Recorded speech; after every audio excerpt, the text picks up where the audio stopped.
Bom dia para todos. Hoje eu vou ler um trecho desse livro, As 100 Mensagens Mais Importantes de Jesus, de Franz Alt, da editora Pensamento. Eu vou escolher uma mensagem aleatória para o dia de hoje, sexta-feira, mas antes eu vou colocar um chá de melissa aqui para eu poder tomar enquanto eu leio. Bem, vamos escolher uma mensagem aleatória. Este é o livro.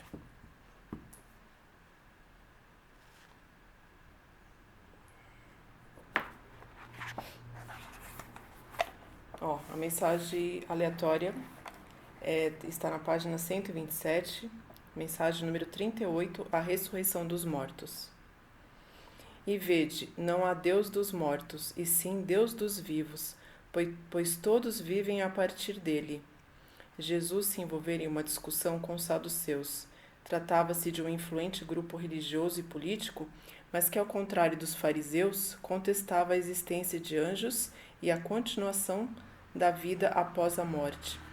Alguns saduceus fizeram uma pergunta confusa a Jesus. Mestre, Moisés nos ordenou: se irmãos habitam juntos e um deles morre sem deixar um filho, seu irmão deve casar-se com a viúva e dar um descendente a seu irmão. Viviam 7 irmãos. O primeiro casou-se e morreu sem deixar descendentes. O mesmo aconteceu com o segundo e o terceiro até o 7º.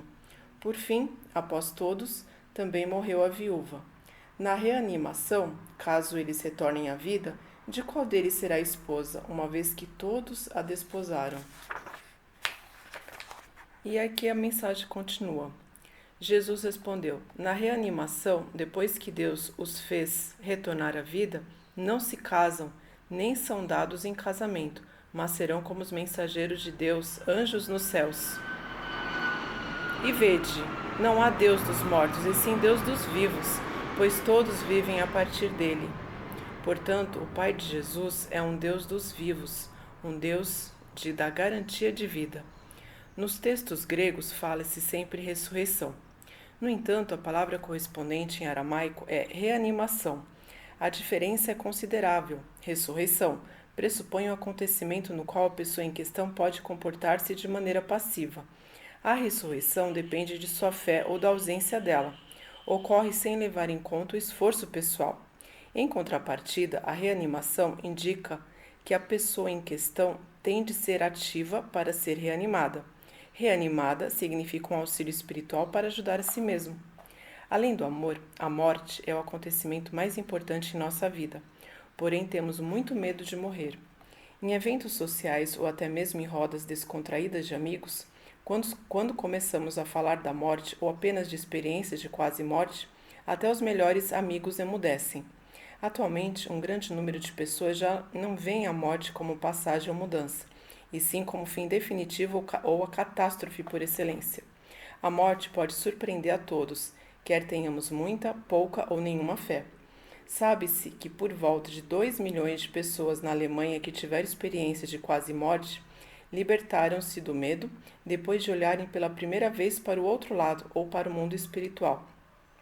Elas foram reanimadas artificialmente e muitas vezes trazidas de volta a esta vida contra a própria vontade. Todas disseram que o medo da morte é infundado.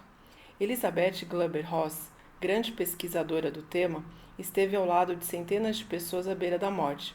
Conhecia-a durante a produção de um programa televisivo e com ela aprendi sobretudo o seguinte: quem tem confiança não está sozinho. Basta ter esperança, confiança e fé. A psicologia profunda e a neuropsicologia nos ensina que o medo e a falta de esperança nos fazem adoecer, mas que a confiança e a esperança têm efeito de cura.